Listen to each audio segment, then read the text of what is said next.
بہت وقت پہلے ایک پیغمبر ہوئے جن کا نام ایوب علیہ السلام تھا۔ وہ پیغمبر یوسف علیہ السلام کے پوتوں میں سے ایک تھے۔ ان کی بیگم کا نام رحمہ تھا۔ وہ دونوں ایک خوشحال زندگی بسر کر رہے تھے۔ اللہ سبحانہ تعالیٰ نے پیغمبر کو کئی بیٹے اور بیٹیوں سے نوازا تھا۔ وہ ایک امیر انسان تھے۔ ان کے پاس بہت ساری زمین جائیداد تھی۔ ان کے پاس بہت سارے مویشی بھی تھے۔ وہ ان لوگوں میں سے تھے جو اللہ سبحانہ تعالیٰ کی ایمانداری سے عبادت کرتے تھے۔ وہ اللہ کی دی ہوئی ساری رحمتوں کے لیے ان کا شکر ادا کرتے تھے۔ وہ غریبوں سے محبت کرتے اور انہیں کپڑے اور کھانا مہیا کراتے۔ وہ ہمیشہ کسی یتیم یا غریب کو اپنے ساتھ بٹھا کر کھانا کھلاتے۔ ایک دن فرشتے اللہ کے اس وفادار خادم کے بارے میں بات کر رہے تھے۔ ایوب زمین کی سب سے بہترین تخلیق ہے، ان میں سے ایک نے کہا۔ وہ سب سے نیک صفت والا انسان ہے اور وہ ہمیشہ اس رحم دل اللہ کو یاد کرتا ہے۔ وہ اللہ کی راہ پر چلنے والوں کے لیے ایک بہترین مثال ہے۔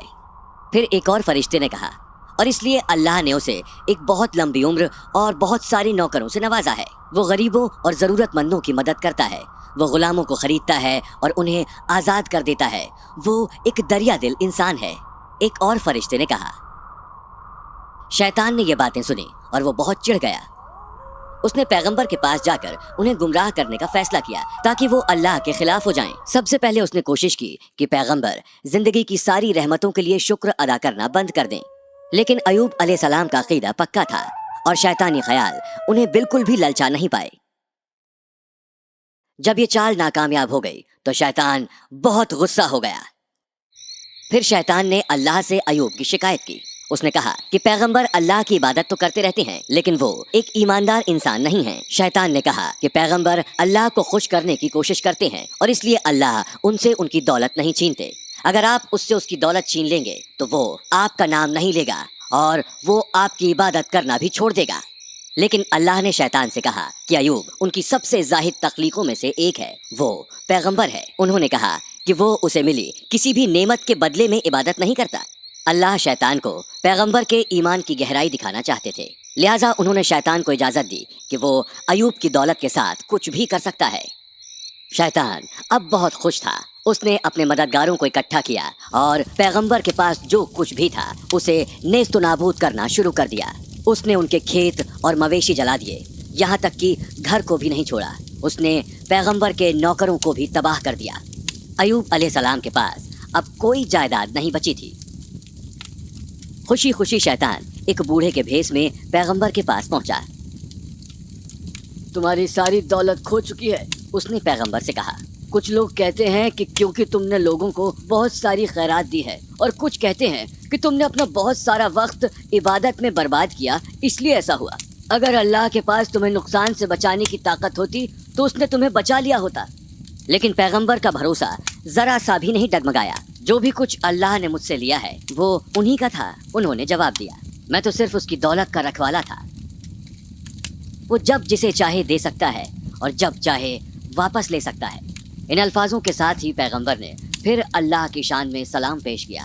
جب شیطان نے یہ دیکھا تو وہ نا امیدی سے بھر گیا، لہٰذا وہ پھر اللہ سبحانہ تعالیٰ سے بولا، میں نے ایوب کا سب کچھ چھین لیا لیکن وہ پھر بھی آپ کا شکر ادا کرتا ہے۔ اس نے اللہ سے کہا، بچے ہی ماں باپ کا اصل امتحان لے سکتے ہیں، دیکھنا وہ آپ سے منہ موڑ لے گا جب اس سے اس کے بچے چھین لیے جائیں گے۔ شیطان جو بھی چاہتا تھا اللہ نے اسے کرنے کی منظوری دے دی۔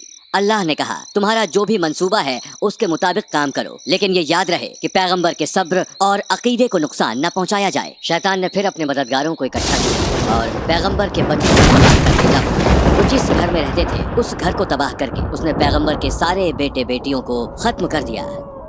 پھر شیطان پیغمبر کے پاس ایک تسلی دینے والے انسان کے طور پر گیا۔ اس نے پیغمبر کو سمجھانے کے انداز میں کہا کہ وہ جن بھی حالات میں تمہارے بچوں کی موت ہوئی ہے، لیکن مجھے لگتا ہے کہ تمہارا مالک تمہاری عبادتوں کا جواب نہیں دے رہا ہے۔ اور پھر شیطان بے صبری سے یہ امید کرنے لگا کہ اب پیغمبر اللہ کی مخالفت کریں گے، لیکن پیغمبر نے کہا، اللہ کبھی دیتا ہے اور کبھی ہم سے چھین لیتا ہے۔ ہم جو کچھ بھی کرتے ہیں وہ اس سے کبھی خوش ہوتا ہے تو کبھی ناخوش۔ جو کچھ بھی ہوا ہے اس سے میرا عقیدہ اور مضبوط ہوا ہے اور میں اللہ کا شکر ادا کرتا رہوں گا۔ اور پھر پیغمبر نے اللہ کی شان میں سجدہ پیش کیا۔ شیطان نے جب یہ دیکھا تو وہ غصے سے بھڑک اٹھا۔ شیطان نے پھر اللہ کو آواز دی، مالک، ایوب کی ساری دولت لٹ گئی، اس کے سارے بچے مر گئے۔ جب تک وہ تندرست رہے گا وہ مسلسل آپ کی عبادت کرے گا، ہو سکتا ہے اس کی اور اولادیں ہو جائیں۔ مجھے اجازت دیجیے کہ میں اسے کمزور کر سکوں، اس کے بعد ضرور وہ عبادت کرنا چھوڑ دے گا اور آپ کی مخالفت کرے گا۔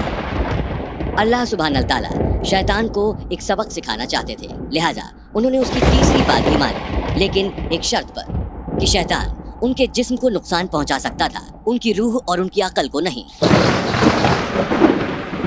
کیونکہ اسے لگتا تھا کہ اس بار تو پیغمبر کا یقین اللہ سے اٹھ ہی جائے گا۔ اپنی اس نئی طاقت کے ذریعے شیطان نے پیغمبر کے جسم کو بیماریوں سے کمزور بنانا شروع کر دیا۔ کچھ وقت بعد پیغمبر کے جسم میں نام کی بس چمڑی اور ہڈیاں بچی تھیں، لیکن پیغمبر کا عقیدہ مضبوط بنا رہا۔ وہ بالکل بھی اداس اور کسی کی طرف مدد کے لیے مخاطب نہیں ہوئے، انہیں صرف اللہ کے رحم کی ہی امید تھی۔ ان کے قریبی رشتہ داروں اور ان کے دوستوں نے بھی ان سے کنارہ کر لیا، صرف ان کی رحم دل بیوی ان کے ساتھ تھیں۔ وہ جی جان سے اس ضرورت کے وقت پیغمبر کی خدمت کرتیں۔ شیطان اب انہیں نقصان پہنچانے کے لیے بے قرار ہو گیا اور اس نے پیغمبر کی بیگم سے ملنے کا فیصلہ کیا۔ وہ آدمی کی شکل میں وہاں گیا اور پوچھا، تمہارا شوہر کہاں ہے؟ انہوں نے تقریباً زندگی سے دور جا چکے بستر پر پڑے ایک شخص کی طرف اشارہ کرتے ہوئے کہا، وہ یہاں ہیں، زندگی اور موت سے کشمکش کرتے ہوئے۔ پھر شیطان نے انہیں ان کے پرانے دنوں کی یاد دلائی، جب پیغمبر تندرست تھے اور ان کے پاس ان کی ساری دولت اور بچے تھے۔ اچانک وہ برسوں کی تکلیف کے درد سے بھر اٹھیں اور ان کی آنکھوں سے آنسو گرنے لگے۔ اپنے مالک سے ملنے والی یہ تکلیف آپ کتنے اور دن سہیں گے؟ انہوں نے روتے ہوئے کہا، کیا ہم ہمیشہ ایسے ہی دولت، بچوں اور دوستوں کے بغیر رہیں گے؟ آپ اللہ کو ہمیں اس درد سے ابارنے کے لیے کیوں نہیں بلاتے؟ پیغمبر نے ان کی طرف دیکھا اور نرم لہجے میں جواب دیا، ضرور شیطان نے تمہارے کان بھرے ہیں اور تمہیں گمراہ کیا ہے۔ مجھے بتاؤ، کتنے لمبے وقت تک میں نے امیری اور اچھی صحت کا لطف اٹھایا ہے؟ انہوں نے پوچھا۔ 70 برس، انہوں نے جواب دیا۔ اور مجھے بیمار ہوئے کتنا وقت ہوا؟ انہوں نے پھر پوچھا۔ 7 برس، انہوں نے جواب دیا۔ پھر پیغمبر نے ان سے کہا، ان حالات میں اگر میں مالک سے تکلیفیں دور کرنے کو کہتا ہوں تو مجھے شرم آتی ہے۔ میں اتنے برسوں سے بیمار نہیں ہوں جتنے برس میں نے تندرستی اور دولت کا لطف لیا ہے۔ پھر انہوں نے ان سے کہا، ایسا لگتا ہے تمہارا عقیدہ کمزور ہو گیا ہے اور تم مالک سے ناخوش ہو۔ کبھی اگر میں پھر سے تندرست ہوا تو میں قسم کھاتا ہوں کہ تمہیں میں 100 کوڑوں کی سزا دوں گا۔ پھر پیغمبر نے انہیں گھر چھوڑنے کا حکم دیا اور کبھی واپس نہ آنے کو کہا۔ پیغمبر کی بیگم زار زار روئیں اور انہوں نے بھاری دل سے گھر چھوڑ دیا۔ ایسے نا امیدی کے دور میں پیغمبر نے اللہ کی عبادت کی، شکایت کے لیے نہیں بلکہ رحم کے لیے۔ میرے مالک، انہوں نے دعا کی، بیماری نے مجھے توڑ دیا ہے اور آپ سب پر رحم کرنے والے ہیں۔ اللہ سبحانہ تعالیٰ نے پیغمبر کی دعا قبول کر لی اور ان کی طرف رحم کی نظر سے دیکھا۔ انہوں نے پیغمبر کو زمین پر اپنے پیر سے ٹھوکر مارنے کا حکم دیا۔ پیغمبر نے حکم کی تعمیل کی اور اچانک وہاں زمین سے ایک پانی کا سوتا پھوٹ پڑا۔ انہوں نے اس پانی سے نہایا جیسا کہ اللہ نے انہیں کہا تھا اور پھر وہ اچانک ٹھیک ہو گئے۔ اسی درمیان ان کی وفادار بیوی ان سے زیادہ دن دور نہیں رہ سکیں اور وہ پھر ایک بار ان کی خدمت کرنے کی چاہت سے لوٹ آئیں۔ اچانک ہوئے اس بدلاؤ کو دیکھ کر وہ دنگ رہ گئیں۔ پیغمبر پھر سے تندرست ہو گئے تھے۔ انہوں نے انہیں گلے لگایا اور اللہ کے رحم کے لیے ان کا شکر ادا کیا۔ ایوب علیہ السلام اب اپنی لی ہوئی قسم کے لیے فکر مند تھے۔ تب غصے میں انہوں نے قسم کھائی تھی کہ اگر وہ پھر تندرست ہو گئے تو اپنی بیگم کو 100 کوڑے ماریں گے۔ اب وہ انہیں کوئی نقصان نہیں پہنچانا چاہتے تھے، لیکن اللہ کو حاضر مان کر لی اس قسم کو بھی نہیں توڑ سکتے تھے۔ اللہ سبحانہ تعالیٰ نے اپنی عقل اور رحم کے بلبوتے پر اپنے سب سے وفادار خادم کو ایک ترکیب بتائی۔ اللہ نے انہیں گھاس کی ایک پتلی گٹری بنانے اور اس سے بیگم کو ہلکے سے مارنے کو کہا۔ اس ترکیب سے پیغمبر کی قسم بھی نہیں ٹوٹی۔